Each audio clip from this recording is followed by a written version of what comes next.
Okay, we have a full house. Welcome, ladies and gentlemen. It's an honor for me to moderate this session on entrepreneurship and scaling entrepreneurship in the region. We'll talk about challenges, we'll talk about opportunities. I'm going to engage you, so half of the session is going to be me talking to the panel, the fantastic panel here, but half of it is going to be you. Your turn, raise the issues that we don't raise. The message that we want to come out with is what are we going to learn? What should we do differently? What should we do more of? Because everyone thinks entrepreneurship is the solution. We want to prove whether it's right or wrong, right? Exactly. Okay. So we have Audrey from Nakad from Synkers. She's Lebanese. She does edtech, education, digital education. There is all sorts of issues around whether edtech works, it doesn't work, does it make money, does it not make money? We will address that issue, and we'll see what are you solving for and why is it important that we're doing that. And then we have Mothanna Gharaibeh, the Minister of Telecom here in Jordan. It's where I say, as a Jordanian, entrepreneurship in the current form was launched from. So the digital revolution in the region started from Amman. You want to show us why it is going to continue to be Amman. And then we have Ahmed Alfi, who is at the core of ecosystem building in Egypt, in Cairo. He does work in profit, he invests, he doesn't, and then not for profit. And then he has taken over a university in Cairo that was more than 100 years old, and he made it into an entrepreneurship center. So, and that you will share with us that story. And then we have Ayman Alsanad, founder of Mrsool, one of the most interesting and exciting companies in Saudi Arabia in last mile. So I know his business very well because of my previous work. But also Saudi Arabia is a country that's changing. It is moving faster than anybody can imagine, even for us that lived in other places, and suddenly we come to Saudi Arabia and we say, oh my God, what is happening there? So it's an exciting time. It is where the region is going to scale its businesses, and we'll talk about what the ecosystem is doing in the kingdom. So I'll start straight from here. I'll talk to you, Audrey. So take us through what you do so that we can understand, and our guests here will understand what you're doing. And let's talk about the challenges around edtech, the challenges about you raising money, and the challenges about you getting traction for your education platform that you are building online. Sure. Hi, everyone. My name is Audrey. I'm the co-founder and CEO of Synkers. Synkers is an education technology platform that connects any learner to highly qualified private tutors and mentors.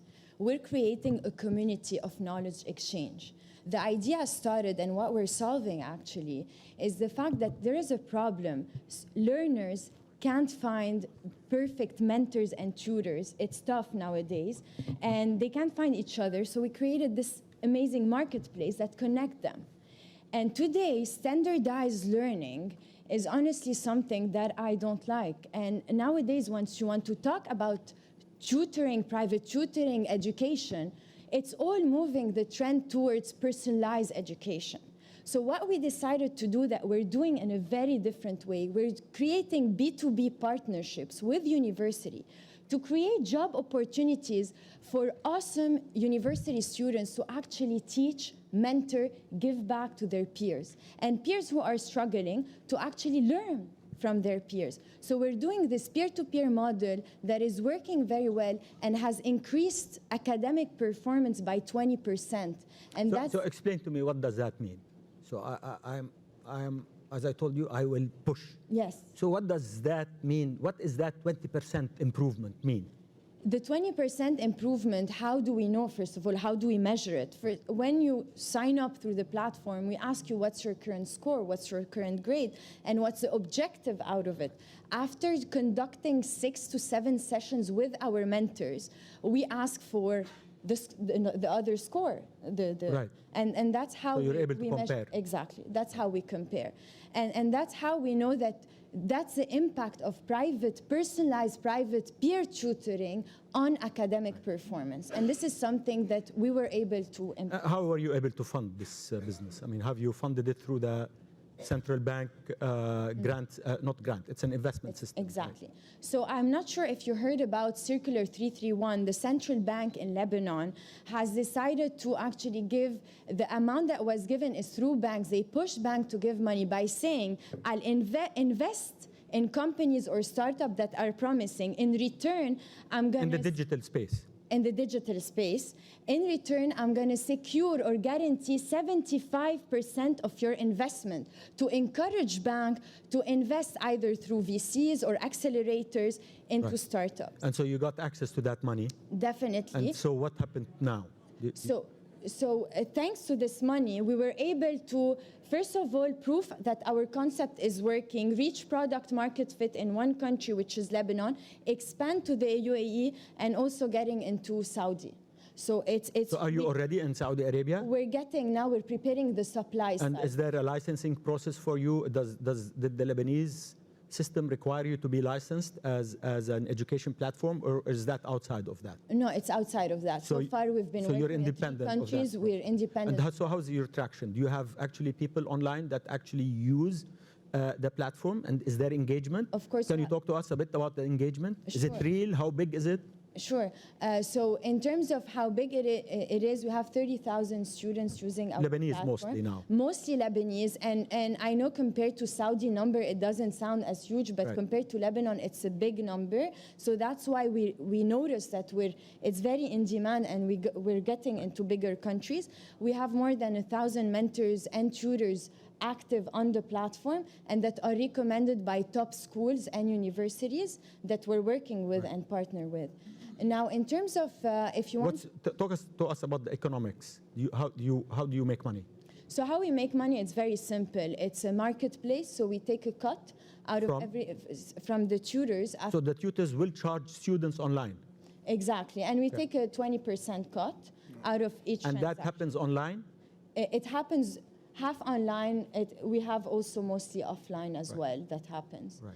And that's a challenge also. It's a challenge, but we solved it. How we solved it is by creating this community and we gamified it, whereby the tutors are incentivized to reach and get more and more hours. How? Because they're rewarded. We have a mini LinkedIn profile on Synkers. They're using the hours. So there's a rating system also? Exactly. So people know what kind of a tutor they have?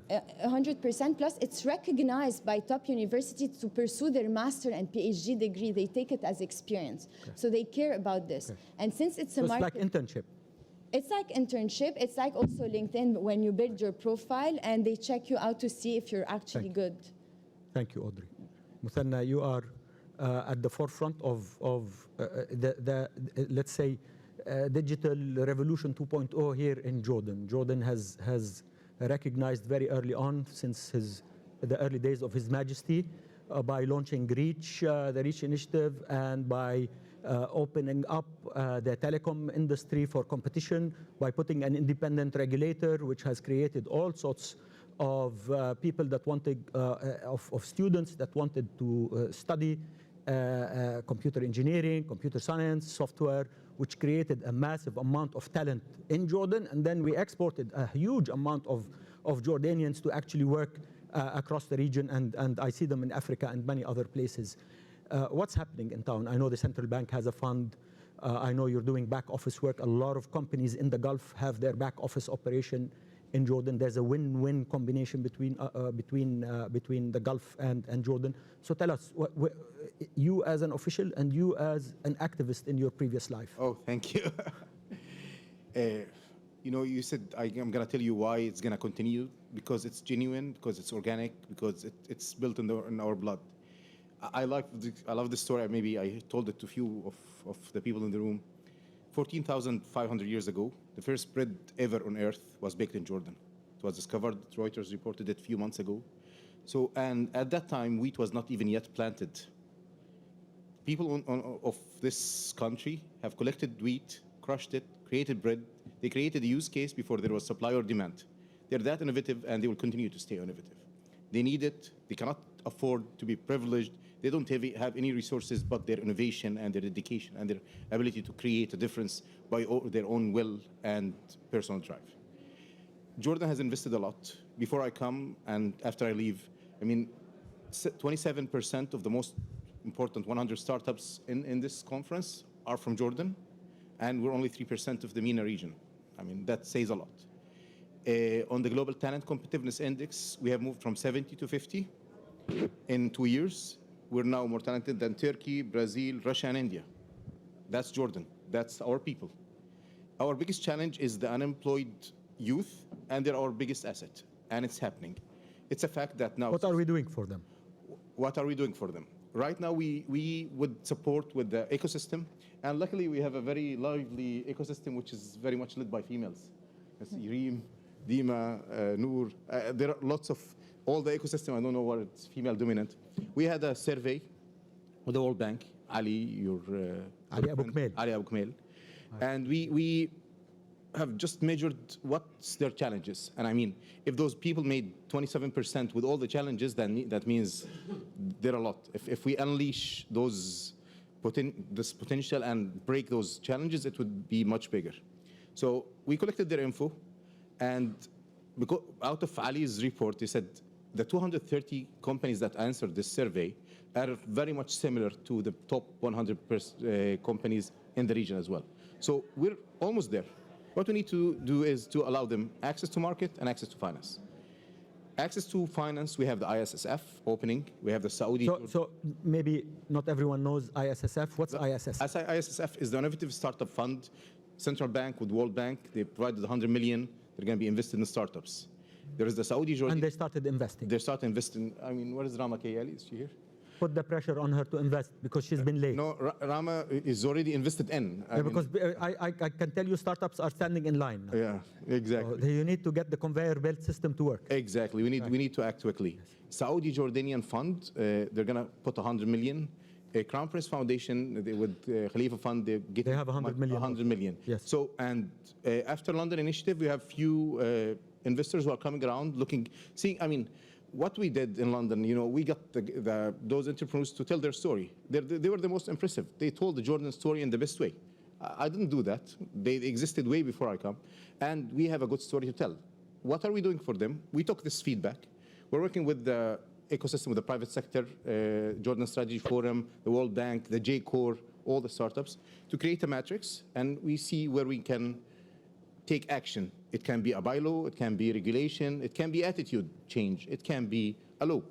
And the timeline that we should end by June to have this matrix to be in a white paper that we approve as a cabinet, and we move forward in the steps where if it's a bylaw, we fix it. If it's a regulation, we take action. If it's an attitude, we make people accountable for their mistakes. And if it's a law, we send it to the parliament. And so let me take the attitude side just a little bit. And what are we doing in the education system here? I mean, how are we getting that education system to prepare the youth for the current job requirements in the digital age? Is that under your mandate? What's the country doing? This is a global challenge, exactly. Actually. So this is not only about us here in Jordan. Exactly. It's under my mandate and my colleagues' mandate. We're all collectively responsible for this.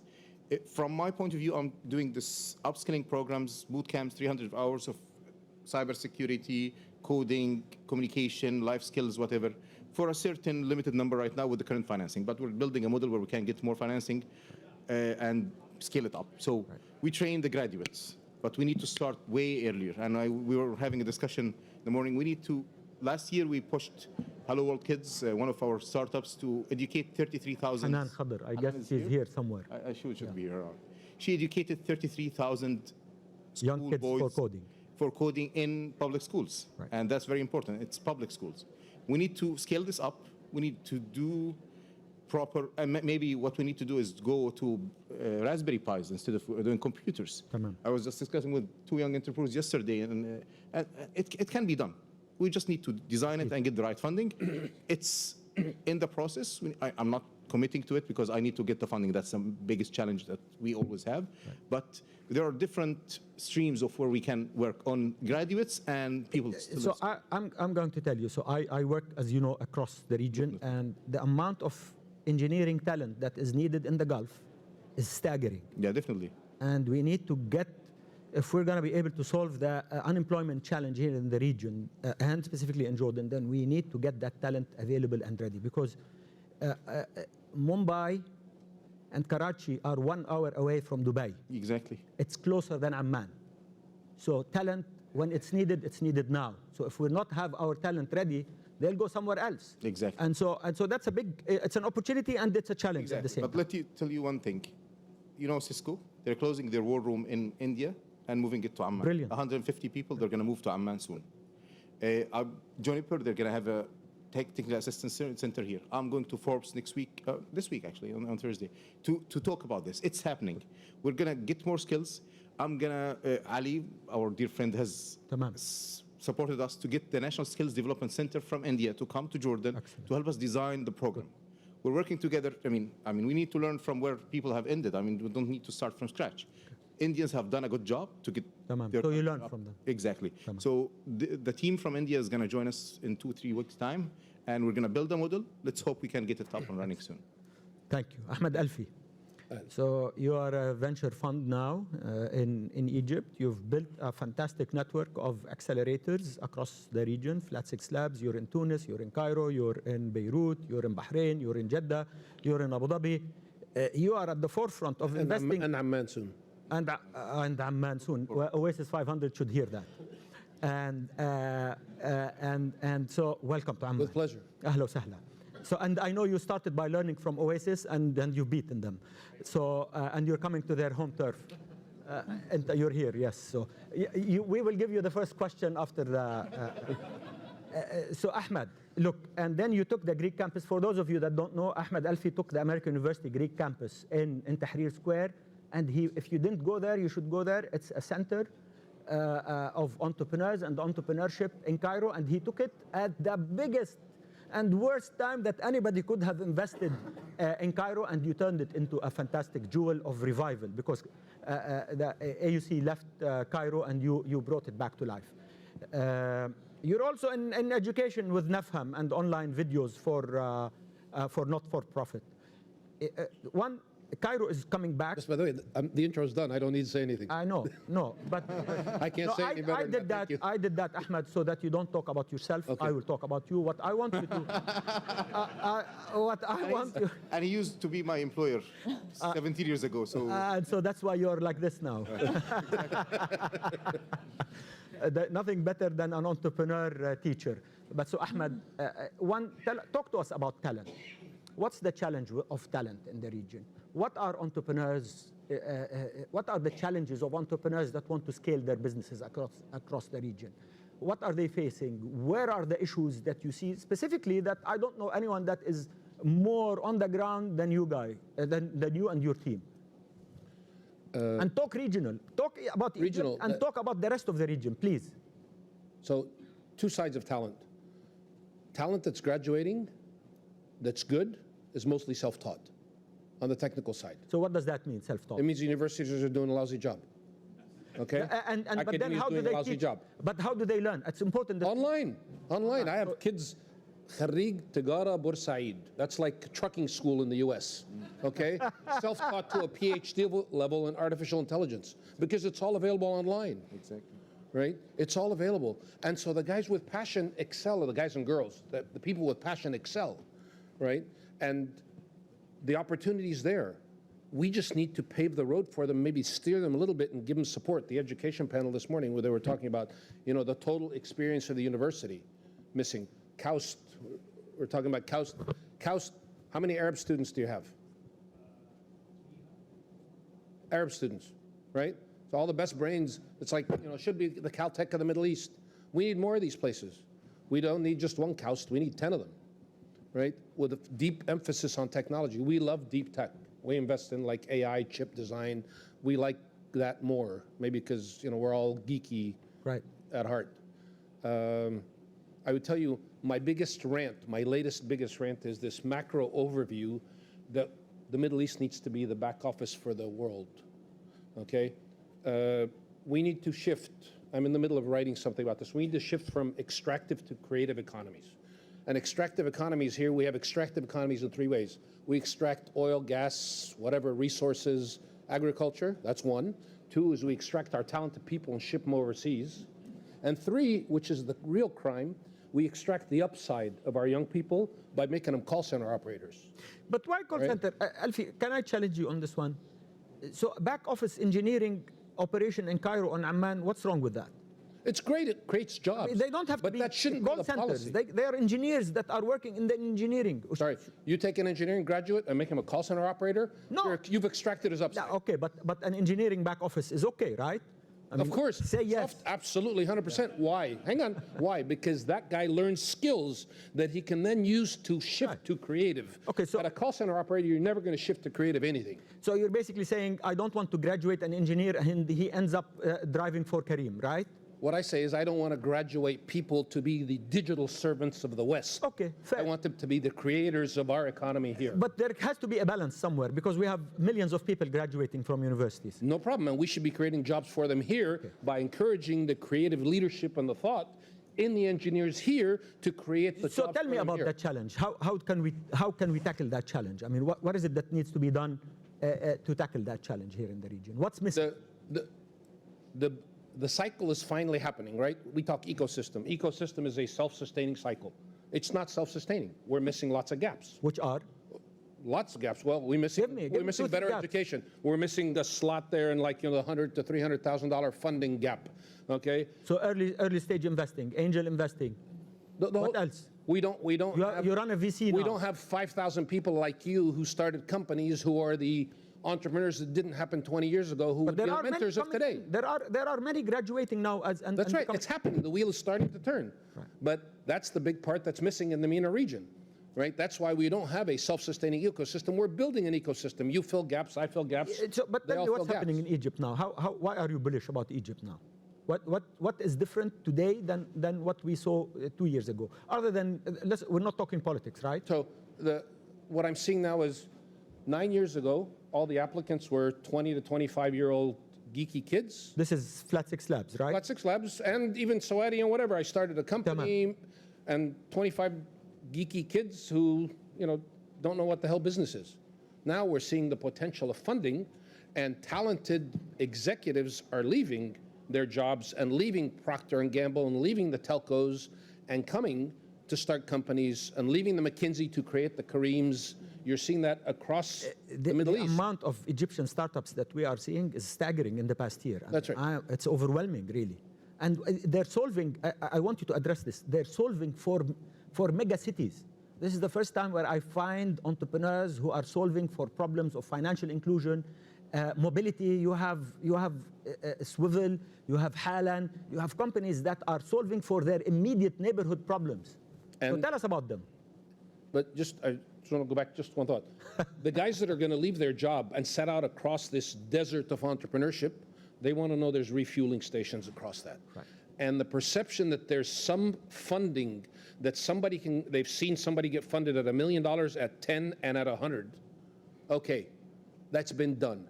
I'll take my chance. I'll quit my 20-year career. I'll quit my 20-year career in the future, and that I'm going to rise to executive VP of Vodafone and go try to do a startup. All right? So entrepreneurs solve problems, right? The best ones are the ones that are But we pissed. need to fuel them. I mean, without capital, what will they do? Right? No, we have to fuel them. Do we need government to come in and step in and invest also? Please no. No. No, I mean, I think people need to hear that because some people think government is the mother that gives, that continues to give, and the mother is tired now. An Egyptian economic group did a study of the Greek campus, and their conclusion was, yes, the government should do one in each city, and the government should pick which companies to subsidize and charge them less rent. That was the conclusion of this mega study, yeah. So we have a problem. You're in Amman, Look, you're wait. safe, by the way, you can say anything you want. Yeah, I know. Huh? That's right. And I have an advanced warning system. Somebody called me, said, don't fly back. You have a sensor system at the Greek campus. So, طيب. Thank Right, you, thank Ahmed. Ayman. So Mrsool is scaling like crazy.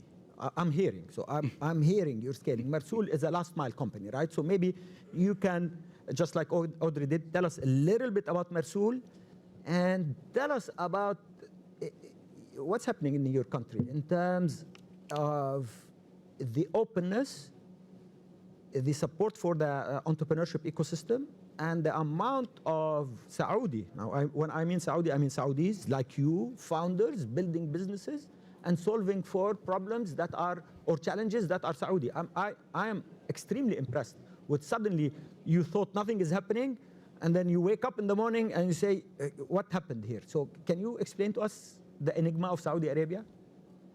Absolutely. Try at least. I'll try. My name is Ayman Alsanad. I founded with my co-founder Naif Simri Mrsool back in 2015. And the concept behind it was, you want anything from your city, what would you do in Saudi? You would go to your friend, your brother, someone is going to where you want the thing from, and then please get me whatever you wanted. And also at that time, you would have a lot of females that really don't have access to cars, they don't have access to transportation, and they're really in a dire need. And so we looked at that opportunity and then said, okay, why don't we build a service that actually provides what we say, a brother in every corner of the city. And there was Mrsool opportunity coming up to reality, and then we started looking at how people wanted the service and how people really used services, or probably kind of looking at how they interacted before we started Mrsool. So it's like a concierge service. Exactly. So it's anything you want. From anywhere you want. From anywhere in the city. And they'll pay for it, and you pay when they deliver. Yes. And we take the cut on the delivery charge. Or say the service charge. Are you allowed to tell us the scale?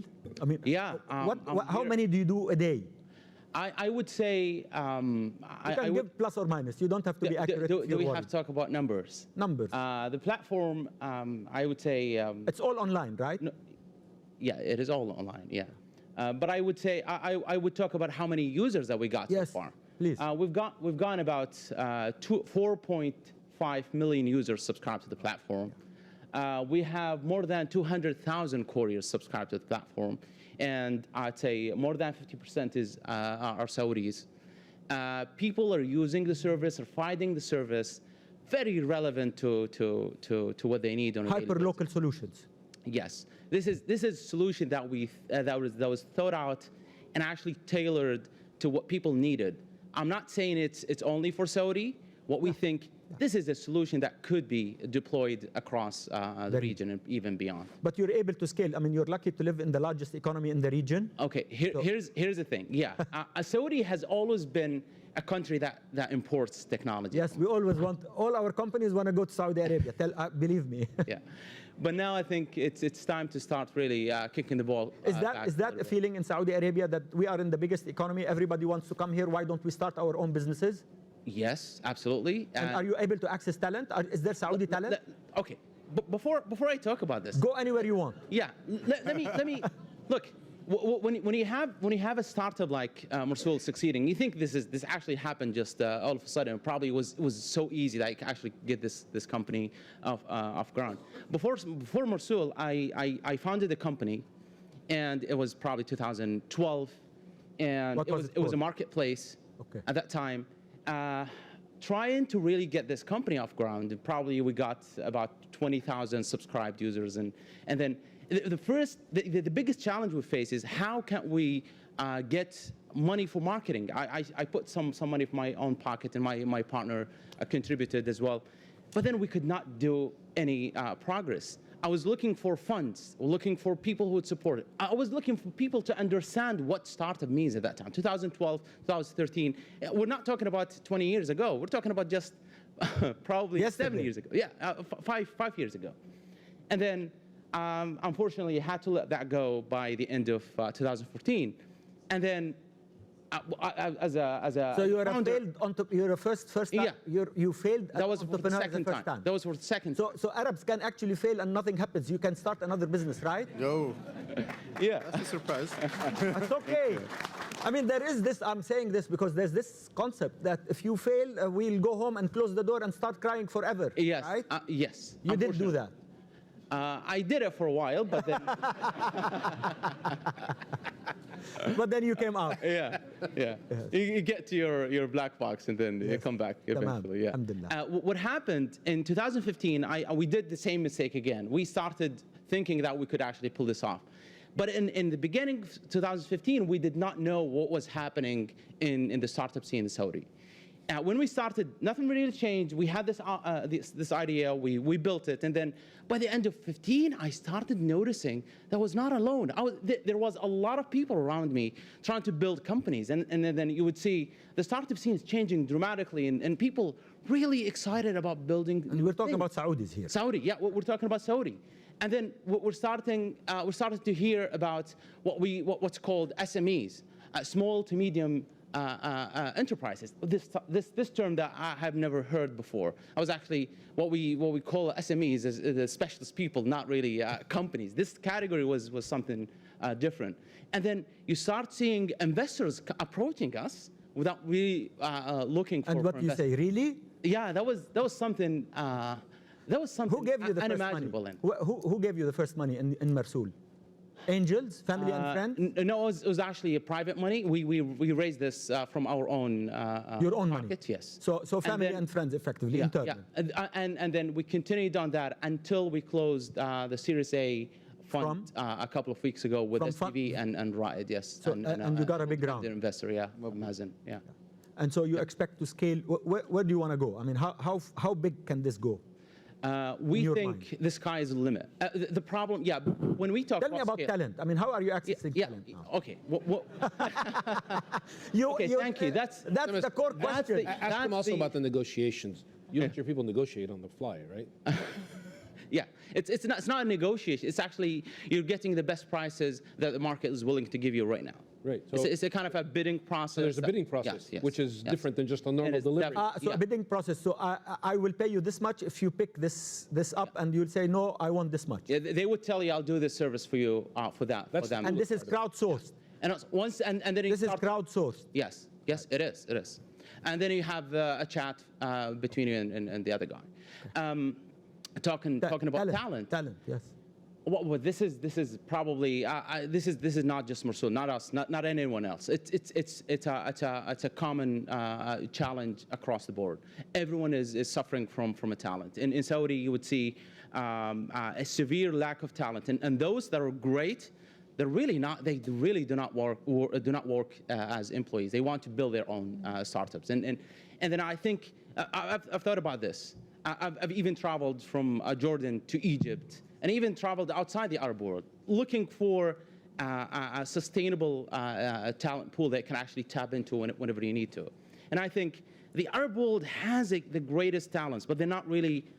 The borders are not open here, and it's difficult. Always So explain difficult that to finding. me. What do you mean? If you want to get a talent from outside in Saudi, that'll take you at least. From a visa perspective Yeah. and Saudization and the challenge of Saudization. Getting the right talent is one thing. Getting the right talent to work to be transferred is going to take a. So Amman could be a good long- place for you, by the way. So Yeah, Amman is there. Yeah, absolutely.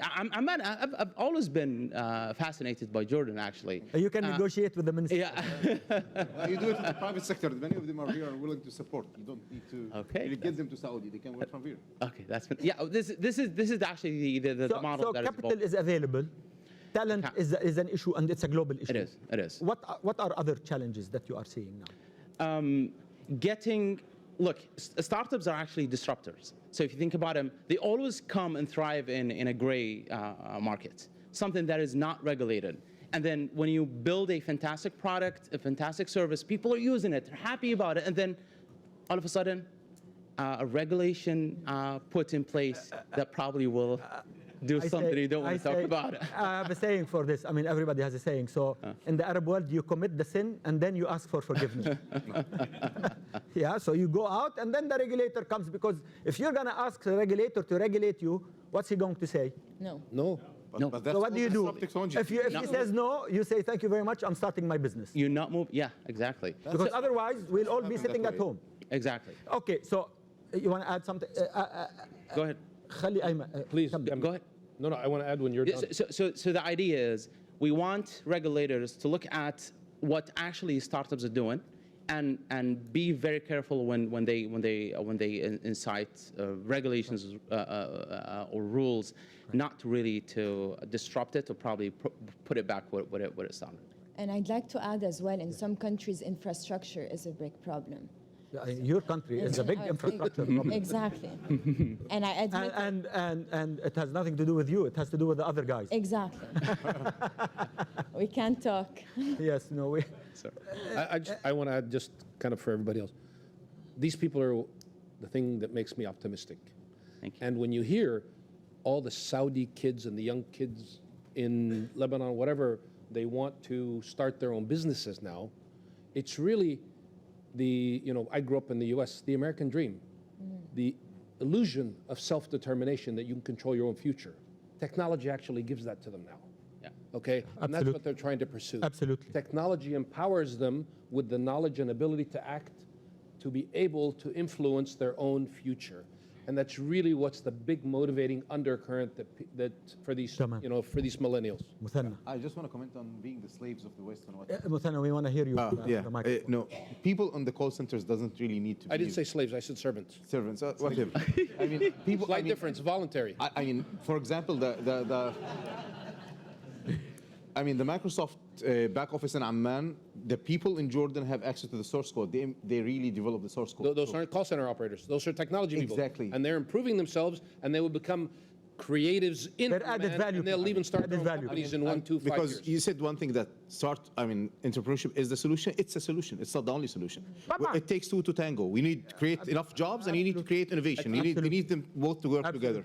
And that's it. I mean, just to to underestimate the and I importance of support creating it. jobs. Okay, that shouldn't be the whole trend, and it pisses me off that there isn't enough Alfi, effort. you put to that. yourself in a place where you have to put your money where your mouth is. Now. But my I'll money's tell you why. always where my mouth is. You said you're going to write about it, so you have to write about it. Yeah. Right. Okay.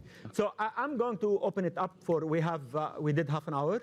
I can continue, but I think it's much more interesting if we hear a perspective from you guys out here. We have microphones. Questions, please. You can only ask. No lectures. No. And so tell us who you are and where you're from.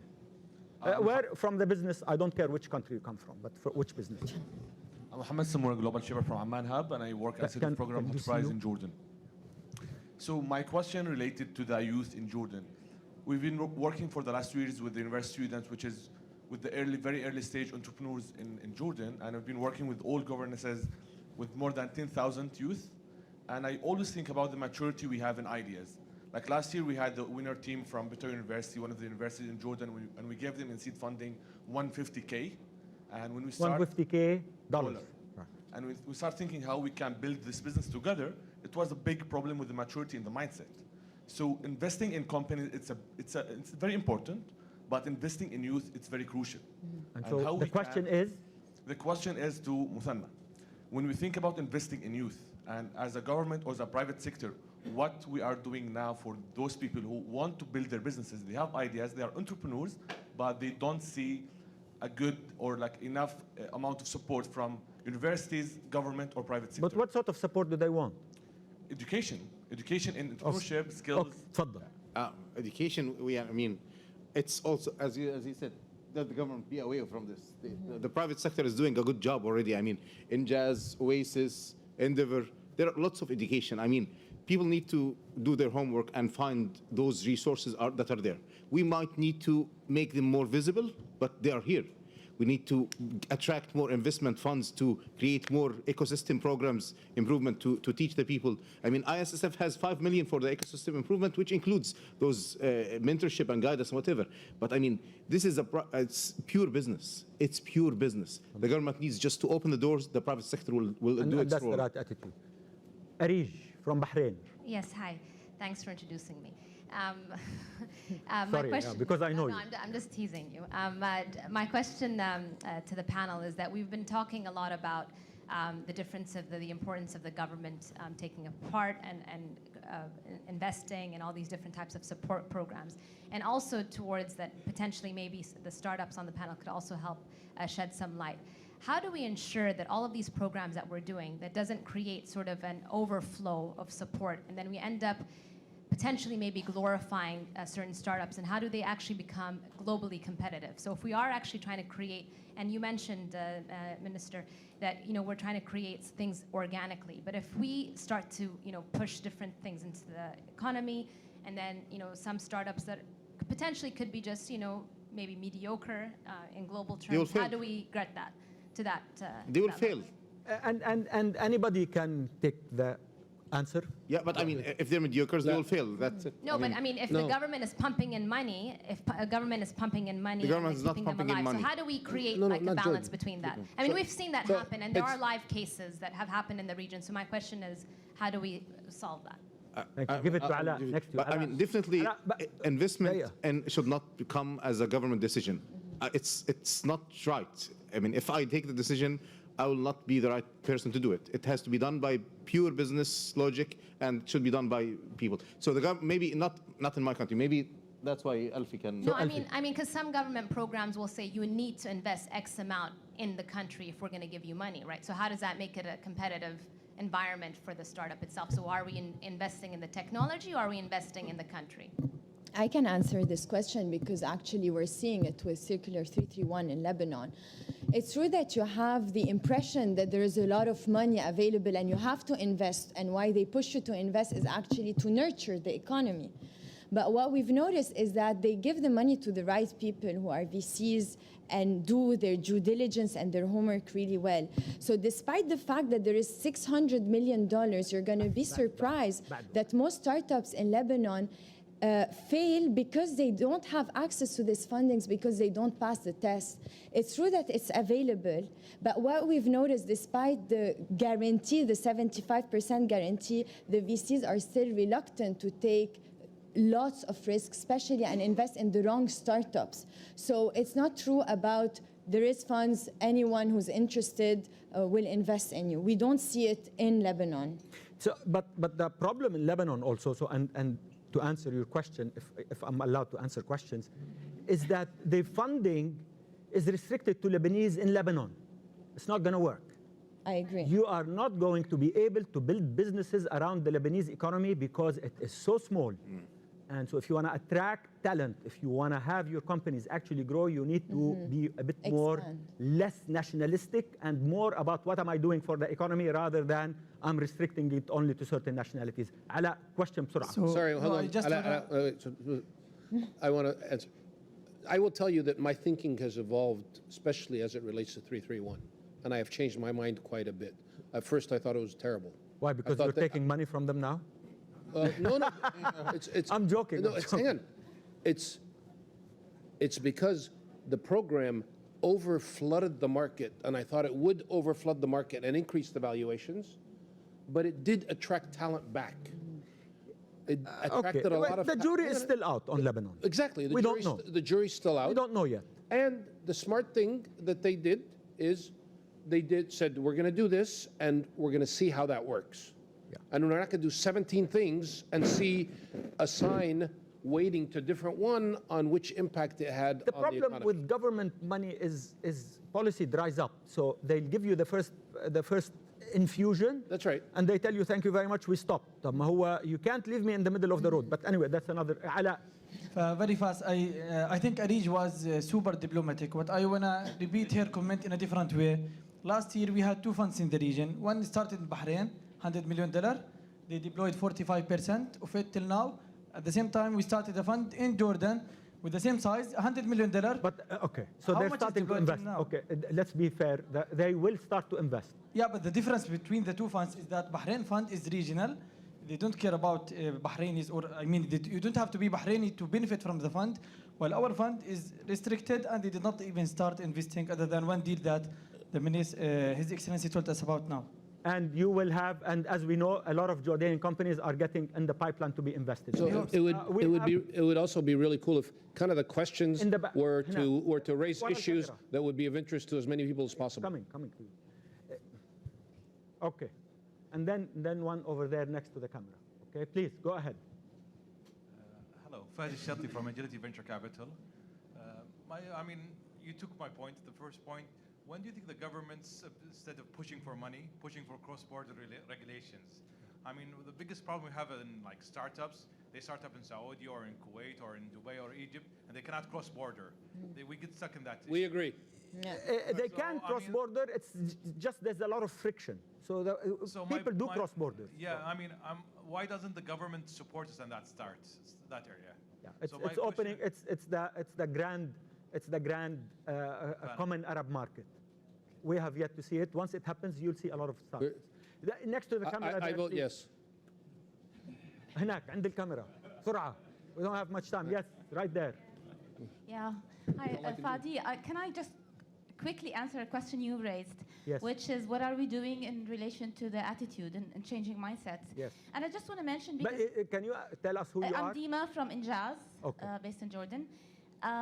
So what we're doing, and not many people know that, I need to bring it on the table, that we have in Jordan mainstream financial education and entrepreneurship within the public education system. So it's a compulsory topic now taught from grades 7 to 10, and it's an elective course taught for the 11th and the 12th graders. And it is not a typical traditional curricula. It does change mindset. So I just wanted to bring that up because this is something that we need to be proud of in Jordan. Thank you, Dean. This lady here. Mary. إليك. I think there was a question Yes. in the back. She has the mic there. Then next over there. Next. You're next. Ronit, go ahead. Oh, okay. And as a board member for Injaz, I totally need to support what Dima says. Mary Nazal, Jordan, 17 Asset Question, Management. no lecture. I think because we are talking about startups, I think His Excellency should talk about the startup law that's happening in Jordan. Okay. Essentially. Can Thank you you. please talk about it? Startup law. We said. I mean, we said. حطيتهم في كل section. واحدة هنا واحدة. لا والله. No, actually, it's the effort. I explained, but I did not mention it's a law because it might not end up to be a law. We need to find the actions. It might be a bylaw. It might be regulation. It might be a law. It depends on the outcome of the legal framework that's. And when? By June, we'll have the metrics. Thank you. Ronit. So a question for you. So you have to say, Ronit doing Okay. what? So I'm Ronit, and I run a company called Localized, and we connect colleges across in emerging markets to global professionals in the industries of the future who share roots. Question. So we've been talking to students across the MENA region in universities, and one of the problems that they talk about is they don't know what to be. How, what's out there for them if they're studying engineering? Is it cloud computing? Is it AI? Is it product management? What are you doing to help those students understand what are the roles that they can serve beyond just entrepreneur? Not everyone's going to be a founder, but to create that ecosystem around that for talent. Is this a question to me? Anyone can take it. I think they should take it. Take it. Take it. Anybody can take it. Okay. What do you think should be done? I think the best example would be set by looking at what people are doing, what kind of job that you want to do, what kind of if you want to build your own company, then what company that you want to do, and then see what is the biggest impact that is happening around you. But then it's not going to be one thing that you choose. It's going to be a lot of things that you try, and then you pick the best thing you want. Not choosing. There is no one will tell you what is the best for you unless you have tried 10 things. You will choose the. You'll get what you like. Actually, there is a huge gap, and I can talk here because I'm working on solving this problem, how to choose your major, how to eventually choose your career. And this is something that is not easy. We're all at a certain point asking ourselves who we want to be. But on point, you have to try. And how do you try? By, first of all, connecting yourself with mentors and peers who are doing it currently and understand what are they doing. So exposure and connecting these students to mentors and experts in the field in order to give them proper advice and live the experience by doing as many internships as possible. Thank you. Sarah Mohammadi. I run a nonprofit for family businesses. In where? In Dubai. Okay. Covering the GCC. I'm a non-profit for family businesses is interesting. Yes. Well, I hope my question is interesting as well. Yes, I'm sure. It's about exits. There were two great success stories recently with Souk and also with Kareem. But I'm just curious, especially from you at Alfi as an investor perspective, do you still think exit is no longer a challenge in this region because of in the other markets, especially you see. Good. Thank you. I always thought exits were never a challenge. Exits, there are always people willing to buy good businesses. Build a good business, I'm happy to keep it or sell it. So Trick is I'll tell building you, a good look, business. Look, this is a myth about exits. Exits happen when companies are mature. So give the region some breathing time. We are barely 6 years old in the startup revolution. So no company exits at 6 years old. Give it time. Kareem happened because of a certain circumstances. Wait for the next 3 or 4 years, and you will see a lot of exits. But not all companies want to exit. So founders might want to stay in their companies and build them to become profitable and to have employees that work in them for a long time. Let's not get stuck on Silicon Valley terminology. Yes, sir. Sattam al-Gaddadi. I work in public policy, and my question is more about regulation, if you'll allow me, Ayman. So with these new forms of work that are emerging with startups, it's redefining the relationship between the employee and the employer. For example, someone working in Jordan, living in Jordan, is working for a company in Saudi Arabia or so. What policies and regulations can be done to address this issue? For example, when it relates to pensions, social protection, rights, and all of these things. If you allow me, because I need to second on the question. One of the biggest challenges that we face as startups, if we need to have hire a team in Egypt or Jordan, and any other country, we'll have to go through the hassle of building that company and then having this offshore presence in there. What if we can have an official Local relationship? partners. You need local partners. Do we have to have that? Can we have this one Arab world that would actually... By the way, you don't know, Mothanna, that you can establish a business that's 100% owned in Jordan by foreigners. Yeah, first of all, especially There's no problem with it. You have zero limitations on creating jobs if you're not Jordanian. So that's one. Okay. Second of all, if it's about services exports, it's tax exempted. So you have no taxes if it's software and software development or export of services. Third of all, there are Jordanian partners. Abu Zaid, our dear friend, he can be your partner. He can build your back office. There's many others. Business. I can sign where he can sign. I know I can. So I mean, there are many of Jordanian companies who can open your back office with minimum risk. You don't need to take a board decision to open a legal entity to do whatever. They will do everything. They will hire the people, train them, commit to the SLA, and you just send the service PO.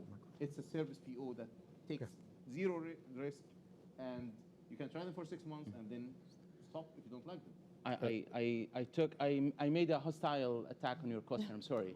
It's okay. I would like to add something. I'd like to add is something fine. to this question. Alfi. On the macro trend, what's happening and the beauty of what's happening is now we're no longer paying employees for their hours, we're paying them for their product. Value. Right? Yeah. For the value. And that's the beauty of the current model and how these companies are working. So that's the plus. You're dealing with, the regulatory negative, it's okay, but you're getting magnificent plus because I'm not paying for 8 hours of a 30-minute production of an Egyptian government employee. Yeah. Tamam. Yes, sir. If I may, I'm going back to what you said. Disrupt and it will work. I mean, we don't wait for us to regulate. The regulator will follow you, and then eventually مجبور to regulate you. تفضل. Ali Tabbarat, founder of Sulfi. My question is to Ahmed Alfi. So a lot of fintech companies are coming out of the Egyptian market. It's a very vibrant kind of market in the payments and the lending industry. Is there any foreseen kind of legal framework, for example, a sandbox in the horizon? Because a lot of the economies in the markets, like there have been like a lot of sandboxes. Within weeks. Within weeks. Cool. We're in regular contract with the central bank. You will see news has been coming out. They have a $50 million fund that the central bank is going to fund. There will be a location for fintech startups. There will be sandbox, everything within weeks. Okay? Before Ramadan, you'll have all the information, I think. I think it's already here in Jordan. Go ahead. بتقولي شيء؟ لا. So عم نتناشق سوا. Right, you can do that.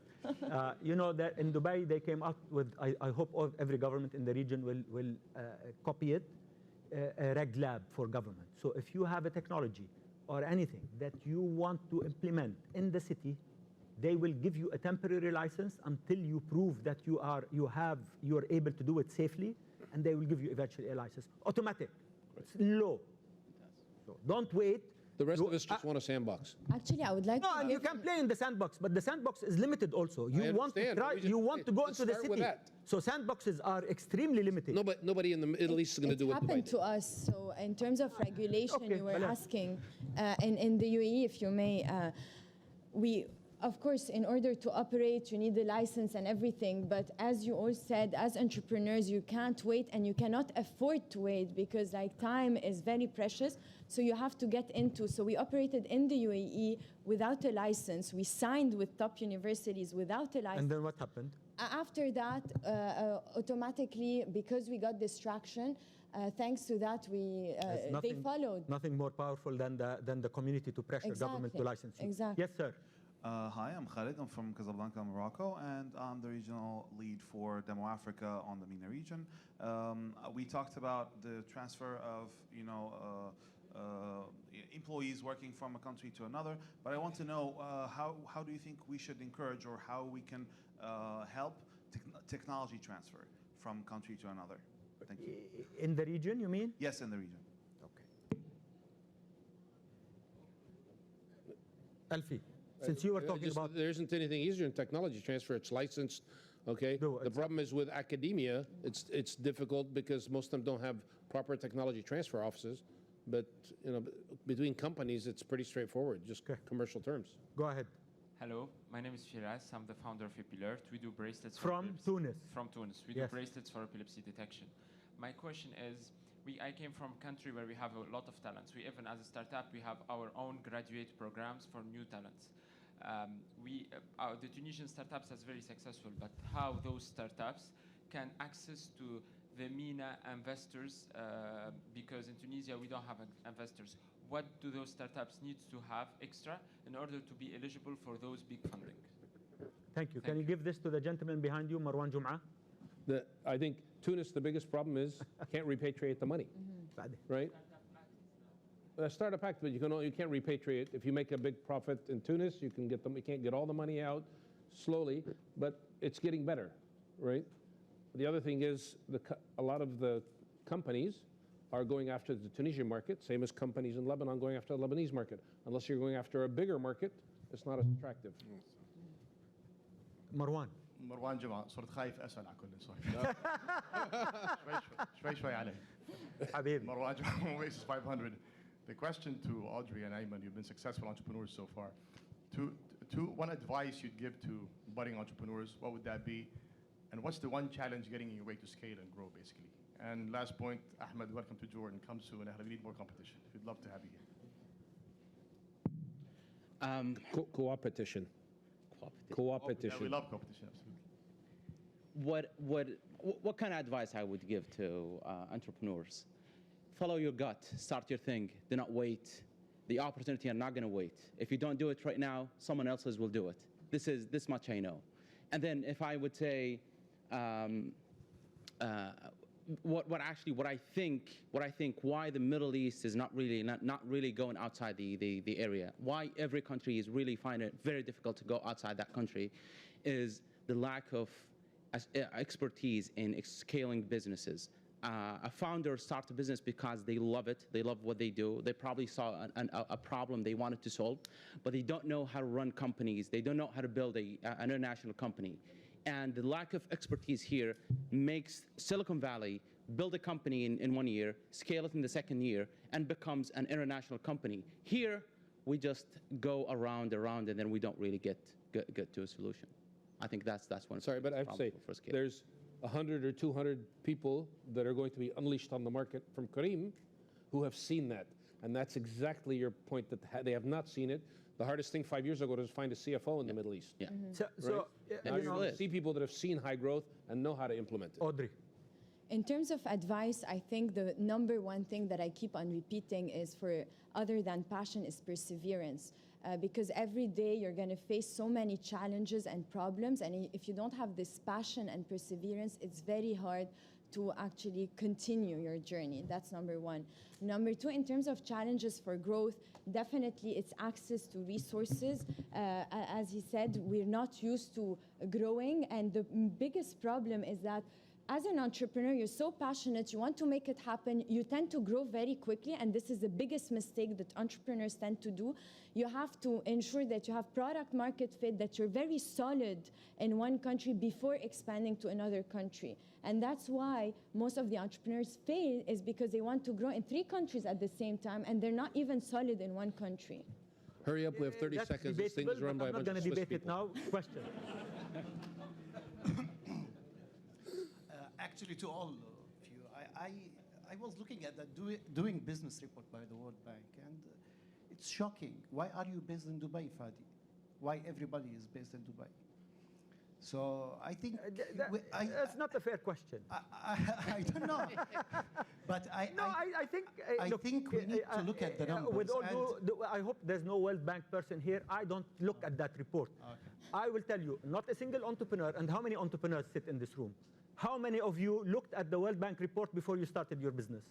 No, Thank you. I mean, nobody will look at the report. Where It's a report that has nothing to do. It's a Washington D.C. report that has nothing to do with the reality that entrepreneurs will go out and will launch their businesses regardless of the friction that the country has. صح? صح. I mean, otherwise, if you had waited, should be here. Where's the microphone? Here. There's one behind. Yes, thank you. We have one more question, and we'll end this session, and you'll get rid of me. تفضل. Abdurrahman Ayoubi, I'm a global shaper and an entrepreneur. My question From? is from Lebanon. You said you don't care about the country. I changed my mind. My question is for Ayman. Ayman, you've been through a failed startup, and mashallah, you're now a successful and growing startup. When do you know when it's the time to stop? And you said you put from your own money in Mrsool. How much were you willing to put in this project of yours? Okay, let me correct the successful startup thing. This is just a starting startup. It's still we have years ahead of us. We have growth that we haven't tapped into. We have a dream that we haven't even realized. Not even 10% of it. How do you know? I think this is a very important question. One of the biggest mistakes that founders make is really not knowing when to stop, because they've been very attached to their idea, and they feel I need just perseverance to make it happen. But then you need to know there is a thin line between perseverance and really continuing with the lost cause. What you need to put a target, put timeline, and then try your best to achieve that. If you don't, that's it. Call it off. Call it a day. I'm taking questions until somebody from WEF tells me to stop, right? Who's keeping the time? Where's the microphone? The time is there. There's no one watching us, so we can stay here for people liking it forever. Maybe the room's empty after this. We took over the room. Yeah, no problem. تفضل. Please do. Be easy on me. Iyad Ramlawi, Turkey Holding. So I asked this question in the previous session. You mentioned that 27 people of the entrepreneurs actually from Jordan or startups, the top 100 are 27 from Jordan. Are you doing enough in order to encourage them to actually, once they're successful, do their exits, whatever, to come back and reinvest the money over here? I will never do enough support to them. Whatever I do will never be enough. They deserve even the best. But I'm trying to create better regulation. I'm trying to do better tax exemptions. I'm trying to supply them with skills and talents. That's what I'm trying to do. Is it enough? They need to say, not me. I just want to extend the question by just saying that we're talking a lot about the back office and the support to other countries, which is great, okay? But in another session, they were talking about distribution of wealth. I just don't believe that the distribution of wealth, redistribution of wealth will happen by just creating call center all over. Not call centers. We have to have more of Fadi, bringing in people to come invest in the region. Let me tell you, I went to San Francisco. I met the Jordanians entrepreneurs in Silicon Valley, and there were 60 of them, and that was the whole discussion. Get your back office here. Those people who went to school with you can really be helpful to you in the Silicon Valley. So, am I doing enough? They need to tell me, but I'm trying. تفضل. Yes, hi, Tariq Abara, Standard Chartered Private Equity. My question is to the entrepreneurs: what keeps you up at night? What keeps me going is when I hear. Sorry, no. What keeps you up? What worries makes you? you Yeah. really worried? Okay. What's your biggest sort of worry? If you have to go. My biggest worry is actually to fail, to not be able to grow and commit and get to where I want to get, because as we said, like for us entrepreneurs, we're so passionate and sky is the limit. And what worries us is if we get to this much, we want even more. And we're afraid of not reaching our full potential and get to where we want to get to. So I want to take you to the next level. What is it that will cause your failure? Several things. One, it's capital, and it always can be capital. As we know, the main reason why startup fail is because of the team and the economic situation, if we pick the right country as well. And sometimes you're born in a country that doesn't allow you to reach. You have no choice of which country you choose. Exactly. Right. تفضل. Probably there are two things. Are we growing healthy in the last week? What happened? This is a very So you're thinking week to week now? Yeah, this is a very tactical concern. Are we growing at the rate that we wanted? The second thing, and it's actually, I think this is why big companies fail. And sometimes when you achieve some success, you feel that you've gotten through the target that you wanted. And it's actually a real concern. Is there any value? Are you leaving any value on the table? Is there any company that is flying under the radar, that are delivering the value that you're delivering, probably even better, and you're not noticing that? And your customers might actually be slipping away to someone who's not there yet. So you're not sleeping at all? Unfortunately. Can I put it maybe a slightly different way? I think if I were to tell my portfolio companies, what should you be worrying about? Am I making my customers happy? Good. Thank you very much. Unfortunately, actually, we ran about 5 minutes over time. Thank you very much. I hope you enjoyed it. I learned a lot.